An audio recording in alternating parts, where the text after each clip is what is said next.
Good evening. स्वागत है आपका हमारे यूट्यूब चैनल पे जिसका नाम है जीएस बाय डॉक्टर ज़ीशानुद्दीन। देखिए, सबसे पहले आज हम बात करेंगे, हम बहुत ही सबसे छोटा टॉपिक लेकर आए हैं आज। इसको कहते हैं मनी बिल और फाइनेंशियल बिल। फाइनेंस बिल ये होता क्या है, इसको कहते हैं वित्तीय विधेयक। एक्चुअल में मनी बिल क्या होता है उसके बारे में डिस्कस करेंगे और इसके अंदर आपके लिए एक एडवाइस है। आज आप टॉपिक पढ़ रहे हैं मनी बिल और फाइनेंस बिल में डिफरेंस क्या है, ठीक है। इन दोनों बिल को देखते हैं, ठीक है। अब सवाल आता है, इन दोनों बिल के अंदर जितने भी सवाल अब तक एग्जाम में आए, चाहे पीसीएस के हों, आईएएस में हो, चाहे एसएससी में हो, मतलब आरपीएफ में हो, एनटीपीसी में हो, किसी भी एग्जाम के क्वेश्चंस हो आप लगा सकते हो, आपके हर एक एग्जाम का क्वेश्चन लग पाएगा। चलिए देखते हैं मनी बिल। मनी बिल की बात करते हैं। मनी बिल हमारे संविधान में कहाँ आता है, उसका काम क्या है, पहले इसका काम क्या है। मनी बिल में आता क्या क्या है।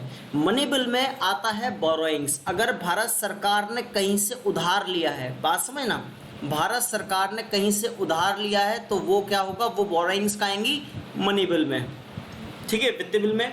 दूसरी कंडीशन आती है मनी बिल में, और क्या क्या आता है। मनी बिल में आता है हमारे पास एक वर्ड होता है consolidated fund of India.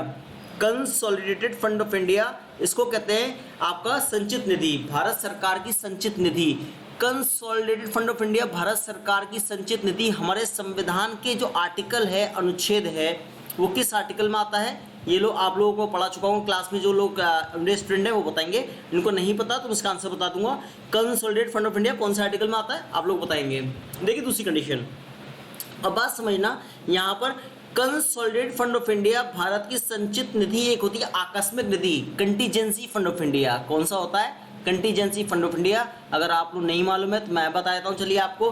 Bharat की संचित निधि हमारे संविधान के अनुच्छेद आता है 266 में। भारत की संचित निधि हमारे संविधान के अनुच्छेद 266 के सब क्लॉज 2 में आता है। कंसोलिडेटेड फंड ऑफ इंडिया, एक होता है कंटीजेंसी फंड ऑफ इंडिया, ठीक है। भारत की आकस्मिक निधि, भारत की आकस्मिक निधि हमारे संविधान के आर्टिकल या अनुच्छेद, हमारे संविधान के अनुच्छेद आता है 267 के अंदर यहाँ पर, ठीक है। इसका मतलब समझ लेंगे, जैसे भारत की संचित निधि की बात करता हूं मैं, कंसोलिडेटेड फंड ऑफ इंडिया की, इसमें जो भी हमारे राष्ट्रपति, प्रधानमंत्री, ठीक है, उपराष्ट्रपति जो भी होते हैं, उनकी सैलरी, जो पेमेंट्स होती है, भत्ते होते हैं, वो इसमें से दिए जाते हैं भारतीय संचित निधि में से, ठीक है। और संचित निधि दो प्रकार की होती है, केंद्र की अलग, राज्य की अलग। केंद्र सरकार की जो वेतन और भत्ते होते हैं, सैलरी और एमोल्यूमेंट्स होते हैं, वो सेंटर से दिए जाते हैं, सेंटर की कंसोलिडेटेड फंड ऑफ इंडिया से। और स्टेट गवर्नमेंट की जो सैलरी होती है वो स्टेट से दी जाती है कंसोलिडेटेड फंड ऑफ इंडिया से, जो आर्टिकल 266 के सब क्लॉज 1 में आता है। देखिए सॉरी 2 में, सब क्लॉज 2 में आता है, मैंने 1 क्यों नहीं लिखा, बात समझना, क्योंकि 266 के सब क्लॉज 1 में जो आता है पब्लिक अकाउंट्स कमेटी आता है, पीएसी, ठीक है, मतलब लोक लेखा समिति आता है, वो बाद में डिस्कस करेंगे। अब देखते हैं मनी बिल के अंदर क्या है, इसके कुछ पॉइंट्स देखते हैं, समझ में इतने पहले, उसके बाद फाइनेंस बिल को देखेंगे। जैसे मैंने बताया, इसमें भारत सरकार उधार लेती है, बोरोइंग्स करती है, तो वो सब मनी बिल के अंदर आता है, ठीक है। या कंसोलिडेटेड फंड ऑफ इंडिया या कंटीजेंसी फंड में जो खर्चा किया हुआ सरकार ने, वो सब काम मनी बिल में आता है। फाइनेंस बिल में क्या आता है, भारत सरकार के सारे रेवेन्यूज, सारी कहते हैं ना, यहाँ पर जो इनकम है, आय है, भारत सरकार की सारी रेवेन्यूज और सारे एक्सपेंसेस, सारे खर्चे कहाँ आते हैं हमारे पास, ये आते हैं फाइनेंस बिल के अंदर, ठीक है। फाइनेंस वित्तीय बिल में क्या आता है हमारे पास, भारत सरकार के सारी आय और सारे खर्चे जो आते हैं वित्तीय बिल में आते हैं। अब देखते हैं दोनों के बारे में। अगर मनी बिल की बात करते हैं, सबसे पहले मनी बिल हमारे संविधान के आर्टिकल 110 में आता है। अगर पूछे हमारे संविधान के मनी बिल, वित्तीय बिल कौन से आर्टिकल में आता है, 110 में आता है। मनी बिल को वित्तीय विधेयक भी बोल देते हैं, ठीक है। अब बात समझिए, कोई बिल अगर संविधान के अंदर आ रहा है, इंट्रोड्यूस हो रहा है यहाँ पर, ठीक है, यहाँ इंट्रोड्यूस हो गया बिल, ठीक है। अब हमारे पास एक पार्लियामेंट होती है, बिल कहाँ पेश होता है, पार्लियामेंट में। पार्लियामेंट को हिंदी में संसद कहते हैं, ठीक है, पार्लियामेंट को हिंदी में संसद कहते हैं। संसद के 2 सदन होते हैं, 2 हाउस होते हैं, लोकसभा एंड राज्यसभा, ठीक है। पार्लियामेंट के 2 हाउस होते हैं, Lok Sabha and other is Rajya Sabha. अब देखिए, लोकसभा को लोअर हाउस कहते हैं, निम्न सदन, और राज्यसभा को अपर हाउस कहते हैं, उच्च सदन, ठीक है। अगर पूछे संसद के अगर पूछता है आपसे एग्जाम में, ये बताओ संसद के कितने सदन होते हैं, कितने हाउस होते हैं? 2, लोकसभा, राज्यसभा। परंतु संसद के अंग 3 होते हैं, उसमें राष्ट्रपति जुड़ जाता है, प्रेसिडेंट जुड़ जाता है यहाँ पर, ठीक है। मतलब अगर आपसे एग्जाम में इंग्लिश में बताता हूँ, अगर पूछा how many houses of parliament are there, there are only 2 house of parliament, one is Lok Sabha and other is Rajya Sabha. अगर पूछे how many parts of parliament are there, there are 3 parts of parliament, Lok Sabha, Rajya Sabha and president is the part of parliament. इतनी बात clear है? अब देखिए होता क्या है, कोई बिल आएगा, बिल या तो यहाँ पेश होगा या यहाँ पेश होगा, दोनों में से कहीं पेश होता है, ठीक है। बट यहाँ सवाल आता है, कोई भी बिल आता है मेरे सामने, ठीक है, या मैं अगर एमपी होता, सांसद होता, पार्लियामेंट में बैठा, तो मुझे मालूम है कोई बिल आया, तो मुझे कैसे पता वो बिल मनी बिल है या नहीं है, ठीक है। ये डिसाइड करेगा, तय कौन करेगा? लोकसभा स्पीकर। बात समझ ना? एग्जाम में क्वेश्चन आपका बनता है, ये बताओ ये कौन आप डिसाइड करता है कोई बिल मनी बिल है या नहीं है? वो डिसाइड करता है Lok Sabha speaker. That means Lok Sabha का अध्यक्ष कह सकते हैं इसको, लोकसभा का अध्यक्ष जो तय करेगा ये बिल मनी बिल है या नहीं है, ठीक है। जो इस टाइम ओम बिरला है हमारे पास लोकसभा स्पीकर। उसके बाद अब लोकसभा स्पीकर ने साफ तय कर दिया, ये बहुत सारे बिल थे, एक साधारण बिल होता है, एक मनी बिल होता है, ये मनी बिल है, लोकसभा स्पीकर ने डिसाइड कर लिया। अब सवाल आता है भैया लोकसभा स्पीकर इसको क्या नाम डिसाइड करेगा, तो सीधी बात है लोकसभा में पेश करेगा, लोकसभा में ही इसको पेश करना पड़ेगा। अब याद रखना मनी बिल कहाँ पेश होता है? सिर्फ और सिर्फ लोकसभा में ही पेश कर सकते हैं मनी बिल को।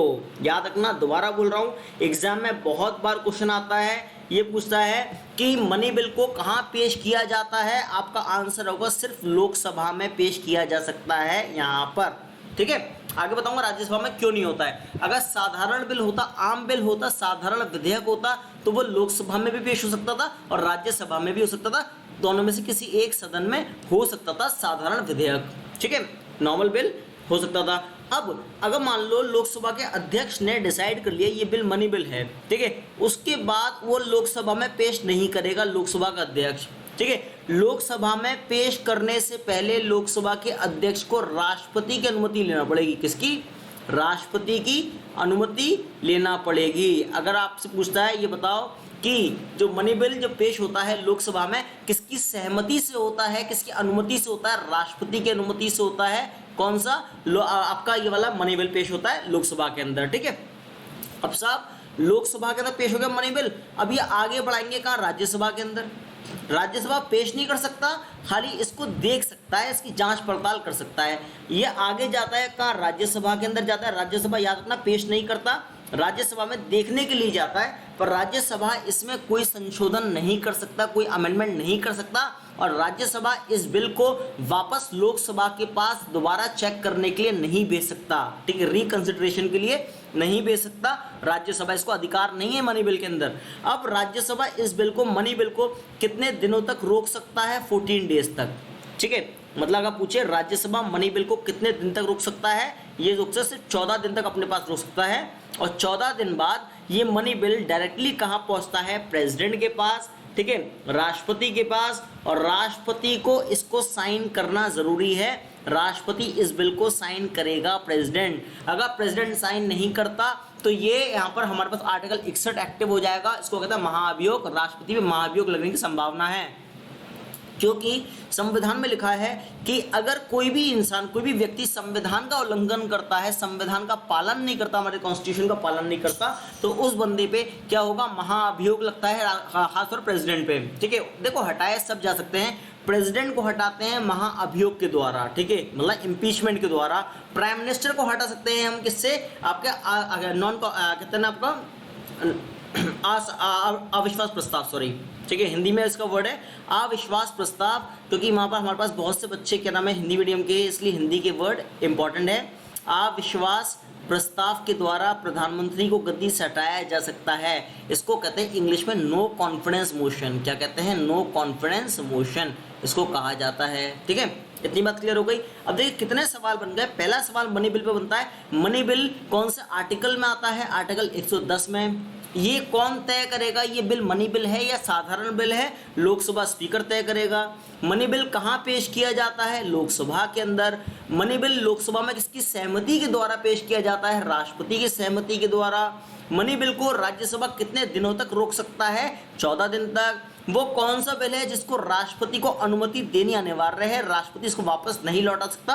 वो कौन सा है? मनी बिल है, क्योंकि राष्ट्रपति की सहमति से आया है, इसको अनिवार्य है इसको सहमति देना। आई होप इतनी बात समझ में आई होगी आपको। ठीक है, फाइनेंशियल बिल की बात करते हैं भाई। इसमें सारे रेवेन्यूज एक्सपेंसेस होते हैं, इसमें समझेंगे। फाइनेंशियल बिल दो तरह के होते हैं, ठीक है। एक आता है फाइनेंशियल बिल हमारा आर्टिकल, एक अनुच्छेद आता है आर्टिकल 117 के सब क्लॉज 1 में, ठीक है। और एक फाइनेंशियल बिल आता है हमारे पास आर्टिकल 117 के सब क्लॉज 3 में, ठीक है। यहाँ पर अब इन दोनों में अंतर क्या होता है वो आगे देखेंगे। जो ये वाला है आर्टिकल 117 का 3 सब क्लॉज 3 है, ये साधारण विधेयक है, इसको कहते हैं नॉर्मल बिल, ठीक है। जैसे हम बात करेंगे कोई भी आम बिल आता है, देखो बिल कानून कैसे बनता है? बिल कानून बनता है, पहले बिल लोकसभा के पास जाएगा या राज्यसभा जाएगा, ठीक है। अगर मान लो राज्यसभा ने पेश किया तो लोकसभा जाता है, और लोकसभा के पास ये पारित करता है तो उसके बाद राष्ट्रपति के साइन होते हैं तो वो कानून बन जाता है। अब मनी बिल की बात करते हैं, वो सिर्फ लोकसभा पेश कर सकता है, राज्यसभा के पास जाएगा, राज्यसभा कोई बदलाव नहीं कर सकता है इसके अंदर, उसके और 14 दिन बाद राष्ट्रपति के पास पहुंच जाएगा और राष्ट्रपति साइन करेगा इस पे, तो ये कानून बन जाएगा, ठीक है। यहाँ पर देखेंगे डिफरेंसेस इसके अंदर क्या है। पहले से मनी बिल की बात करें, types of bill, money bill, ठीक है। मनी बिल हमारे संविधान के आर्टिकल 110 में आता है। फाइनेंशियल बिल 1 जो आता है 117 आर्टिकल में आता है, ठीक है। दूसरा आता है 117 के सब क्लॉज 3 में आता है। ये तो नॉर्मल बातें बता दी। दूसरी कंडीशन देखिए, मनी बिल के अंदर मैंने क्या बताया था आपको स्टार्टिंग के अंदर, मनी बिल किस चीज़ में डील करता है वो आप देख सकते हो। जैसे मैंने आपको बताया था ये बोरोस, ठीक है, बोरोइंग्स होती हैं, ठीक है, मतलब उधार लेना। भारत सरकार किसी देश से उधार लेती है या आसिया हमसे सार्क से कहीं से उधार लेते हैं, बोरोइंग्स आ जाती है। कंट्रीजेंसी फंड और कंसोलिडेटेड फंड ऑफ इंडिया, ठीक है, इसमें कोई एक्सपेंसेस जो खर्चा होता है वो सब कहाँ आता है? मनी बिल के अंदर आता है। तो वो सब बातें ये बोल रहा है, it deals with the provision mentioned in the article 110, ठीक है। यहाँ पर एक तो कंडीशन ये आती है। दूसरी कंडीशन अगर हम बात करते हैं फाइनेंशियल बिल की पहले वाले की, ठीक है, ये क्या करता है? ये जो आर्टिकल 110 है उसके सारे हेड्स तो कवर करता ही करता है, उसके अलावा जनरल लेजिस्लेशन के अंदर जो भी प्रावधान दिए हैं उसको भी कंप्लीट करता है फाइनेंशियल बिल 1, ठीक है। दूसरे की बात करते हैं, ये क्या करता है? जब हम बात करेंगे, देखो ये वाला चीज सेम करेगा बिल 2, बट सवाल सा आता है, मैंने बताया इसमें आर्टिकल 110 इंक्लूड होगा, बट इसमें सेकंड वाले क्लॉज में आर्टिकल 110 इंक्लूड नहीं होगा। मतलब आर्टिकल 110 में जो कुछ लिखा है वो बात नहीं होगी, इसमें वो का इंक्लूड नहीं करेगा। जैसे इसको हम एक चीज और बोल देते हैं अपनी सामान्य भाषा में, साधारण बिल। इस वाले बिल को बोलते हैं साधारण बिल, नॉर्मल बिल होता है ये,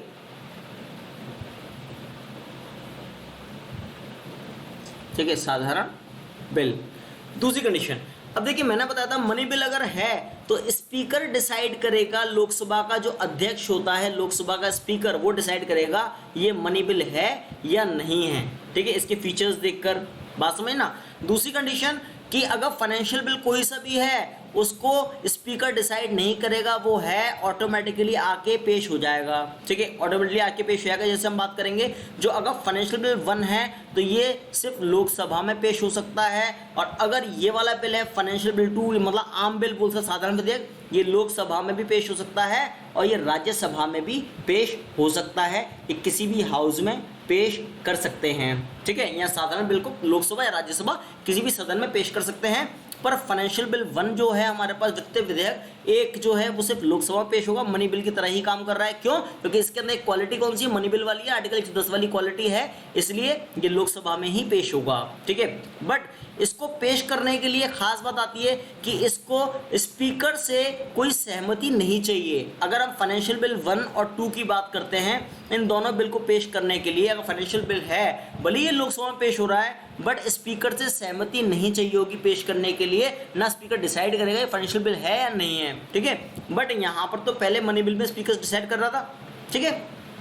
अब बात समझना, it can be introduced on Lok Sabha में बता चुका हूँ, ये लोकसभा में पेश होगा सिर्फ मनी बिल, और ये फाइनेंशियल बिल 1 लोकसभा में ही पेश होता है ये वाला बिल, पर इसको सहमति नहीं चाहिए होती स्पीकर की यहाँ पर। बट इसकी बात करते हैं जो फाइनेंशियल बिल 2 है, ये बता चुका हूँ, ये लोकसभा राज्यसभा किसी भी सदन में पेश हो सकता है। बात समझ ना। देखो हमने 4 पॉइंट देखे, बहुत आसान है। पहले मनी बिल 110 आर्टिकल में आता है, फाइनेंशियल बिल 1 117 के 1 और 117 के 3 में आता है, ठीक है।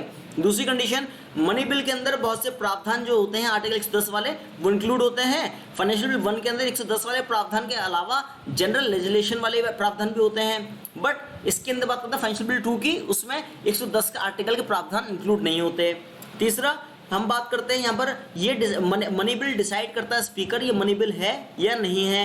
फाइनेंशियल बिल 1 को मतलब स्पीकर की सहमति लेने की जरूरत नहीं है, ये मनी बिल है या नहीं है, मतलब फाइनेंशियल बिल है या नहीं है। दूसरी कंडीशन, फाइनेंशियल बिल 2 को भी स्पीकर की सहमति लेने की जरूरत नहीं है, ये फाइनेंशियल बिल 2 है या नहीं है। चौथी कंडीशन, ठीक है, इसको जो मनी बिल होता है सिर्फ लोकसभा में ही पेश हो सकता है और फाइनेंशियल बिल 1 भी लोकसभा में ही पेश होता है, क्योंकि इसके अंदर फीचर 110 आर्टिकल वाला आ रहा है, लोकसभा में पेश होगा। और फाइनेंशियल बिल 2 साधारण विधेयक ये लोकसभा और राज्यसभा कहीं भी पेश हो सकता है। आई होप इतनी बात समझ में आई होगी आपको। दूसरी कंडीशन मैंने बताया था कि राष्ट्रपति की सहमति पे मनी बिल पेश किया जाता है। बात समझ ना, राष्ट्रपति की जो सहमति होती है उस पे मनी बिल पेश किया जाता है, इंट्रोड्यूस किया जाता है। मनी बिल कहाँ पर, हमारे पास लोकसभा के अंदर राष्ट्रपति की सहमति के बाद, ठीक है, यहाँ पर। बट हम सब बात देखते हैं इधर देखो, अब बात समझना, ये इधर थोड़ी सी गड़बड़ हो गई है। इसके अंदर बात करते हैं, ये वाला पॉइंट है, इसको देखना, नॉट है, इज नॉट नीडेड, मतलब जो फाइनेंशियल बिल 1 है और 2 है इसमें राष्ट्रपति की सहमति नहीं चाहिए पेश करने के लिए। बात समझना, मैंने क्या बोला, मनी बिल राष्ट्रपति की सहमति के बिना पेश नहीं हो सकता, स्टार्टिंग में बताया, पर फाइनेंशियल बिल 1 और 2 में राष्ट्रपति की सहमति नहीं चाहिए, ठीक है, यहाँ पर। अब देखो दूसरी कंडीशन आती है, हम बात करते हैं कि जो राज्यसभा होती है वो मनी बिल को वापस नहीं भेज सकती, रिजेक्ट नहीं कर सकती, मतलब राज्यसभा मनी बिल को रिजेक्ट नहीं कर सकती, वापस नहीं भेज सकती। बट इसकी बात करते हैं ना तो उसमें कोई संशोधन कर सकती है, ना तो रिजेक्ट कर सकती राज्यसभा, ना संशोधन। दूसरी ने फाइनेंशियल बिल 1 की बात करता हूं, इसके अंदर संशोधन भी हो सकता है और राज्यसभा इसको रिजेक्ट कर सकती है, वापस भेज सकती है, लोकसभा के पास बोल सकती है कि भैया एक काम करो, इसमें आप संशोधन करके दो, हमें चेंज करके दो, ठीक है। ऐसे ही सेम फाइनेंशियल बिल 2 है, इसको राज्यसभा संशोधित भी कर सकती है और इसको रिजेक्ट भी कर सकती है राज्यसभा, ठीक है, लोकसभा के पास वापस भेज सकती है, बोलती है भैया इसमें संशोधन करके दो हमें दोबारा से।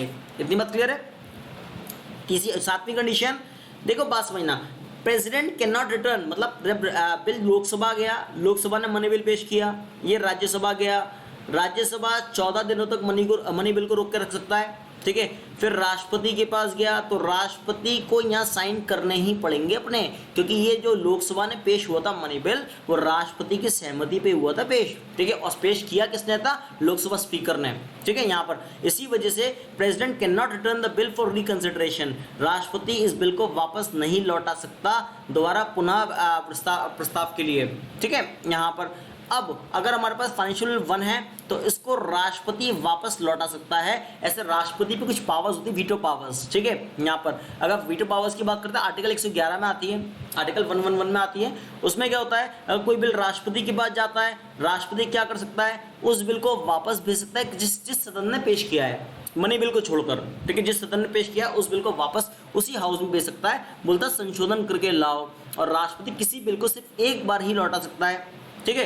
एक कंडीशन ये बन जाती है कि राष्ट्रपति किसी बिल को मतलब अपनी जेब में रख लेता, पॉकेट वीटो, ठीक है, यहाँ पर, और उसके बाद साइन नहीं करता उस बिल पे, पड़े पड़े वो कैंसिल भी हो सकता है यहाँ पर, ठीक है, यहाँ पर। और किसी बिल को साइन करने की कोई समय सीमा निर्धारित नहीं होती, कोई टाइम ड्यूरेशन नहीं होता किसी बिल को साइन करने का, इसे वीटो पावर्स में आता है। प्रेसिडेंट पढ़ेंगे तो उसकी पावर्स अलग से हैं, ठीक है।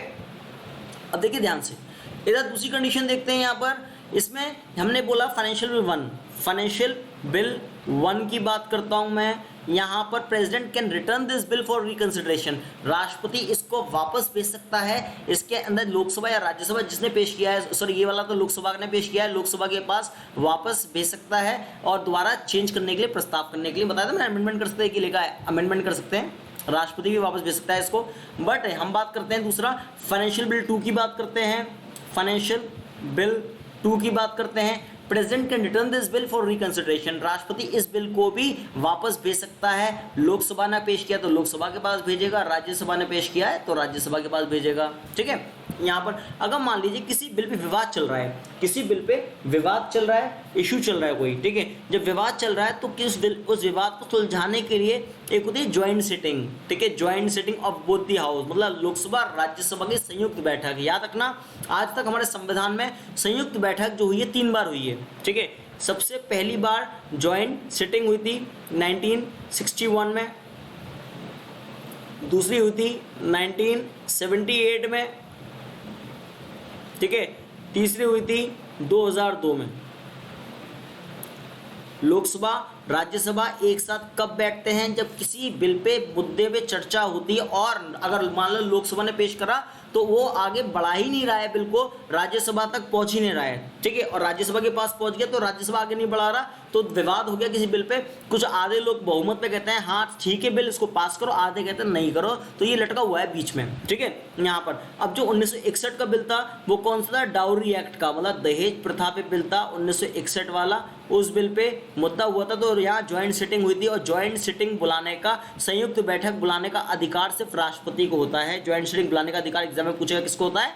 राष्ट्रपति को होता है। संयुक्त बैठक बुला सकता है, याद रखना राष्ट्रपति संयुक्त बैठक बुला सकता है लोकसभा और राज्यसभा की, परंतु याद रखना संयुक्त बैठक बुलाने के बाद इसकी मीटिंग की जो अध्यक्षता जो करता है वो लोकसभा स्पीकर करता है, राष्ट्रपति नहीं करता। राष्ट्रपति का काम है दोनों सदनों को बुलाना, सम्मान करना, बुलाना, उसके बाद साइड में हट जाना, और उसको डील कौन करेगा? लोकसभा स्पीकर करेगा, उसका अध्यक्ष बनेगा उस टाइम लोकसभा स्पीकर। ठीक है, दूसरा 1978 में ज्वाइंट मीटिंग हुई थी, उस टाइम मुद्दा था कि एक बिल लटका हुआ था कौन सा? बैंक सेवा आयोग वाला, बैंक सेवा आयोग।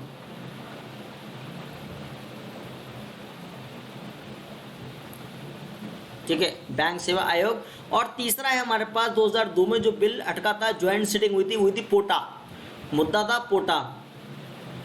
ठीक है, पोटा मतलब इसको कहते हैं prevention on terrorist activism, prevention on terrorist activism, आतंकवाद के ऊपर जो बिल आया था उस पर संसद में अटका हुआ था। तो ये ज्वाइंट सिटिंग होती है, मतलब मैंने क्या बताया आपको, ज्वाइंट सिटिंग होती है जब कोई बिल अटक जाता है। अगर मनी बिल अटक गया या आगे नहीं बढ़ पा रहा है तो वहीं कैंसिल हो जाएगा ये, तो अगर आगे नहीं बढ़ा वहीं कैंसिल आएगा लोकसभा के अंदर ही। बट अगर ये आगे नहीं बढ़ पाया इसके लिए ज्वाइंट सिटिंग नहीं होगी, ज्वाइंट सिटिंग में दोनों सदन नहीं बैठेंगे। ठीक है, बट अगर हम बात करेंगे अगर फाइनेंशियल बिल 1 में कोई दिक्कत आती है या फाइनेंशियल बिल 2 में दिक्कत आती है हमारे पास, तो यहाँ पर राष्ट्रपति दोनों सदनों की ज्वाइंट सेशन को बुला लेगा। यहाँ पर बहुत ईजी है, मनी बिल अटकता है सदन में लोकसभा के अंदर, ज्वाइंट सिटिंग नहीं होगी, संयुक्त बैठक नहीं होगी, राष्ट्रपति नहीं बुलाएगा दोनों सदनों को, क्योंकि लोकसभा ही पेश करता है, उसको लोकसभा को डिसाइड करने का अधिकार है उस बिल के ऊपर। ठीक है, अगर ये फाइनेंशियल बिल 1 है, ठीक है, तो इसके अंदर राष्ट्रपति कैन सम्मन होता है बुलावा। ठीक है, सम्मन होता है बुलावा भेजना किसी को। तो यहाँ कहते हैं कि राष्ट्रपति फाइनेंशियल बिल 1 को, फाइनेंशियल बिल 1 की कंडीशन अगर रुक जाती है किसी सदन के अंदर, तो राष्ट्रपति दोनों सदनों में, मतलब लोकसभा में बिल पेश करते हैं तो ये राज्यसभा को बुला सकता है बातचीत करने के लिए। ठीक है, और इसी में भी बुला सकता है। दूसरी कंडीशन, राष्ट्रपति यहाँ बिल को वापस नहीं लौटा सकता, यहाँ बिल वापस लौटा देगा, यहाँ बिल वापस लौटा देगा जिस सदन में आया है उस सदन के अंदर। यहाँ बिल में कोई संशोधन राज्यसभा नहीं कर सकता, ना इसको वापस लौटा सकता। यहाँ बिल में राज्यसभा संशोधन भी कर सकता है, वापस लौट सकता है, और यहाँ भी संशोधन कर सकता है, वापस लौट सकता है। ठीक है, तो इस तरह हमने देखा आज इसमें डिफरेंसेस क्या होते हैं हमारे पास। तो आपको आई होप समझ में आया होगा। अगर अभी तक आप लोगों ने हमें फॉलो नहीं किया है तो फॉलो कीजिए। टेलीग्राम पर आपको डेली पीडीएफ प्रोवाइड होती है। ठीक है, आपको उस पर पीडीएफ प्रोवाइड की जाएगी। मेरा लिंक है टेलीग्राम का t.me/Dr_Zishan_sir। ठीक है, ये मेरा लिंक है। Thank you for watching this video. Please like, share and subscribe this channel to get thrilled and amazing video daily. Okay, goodbye.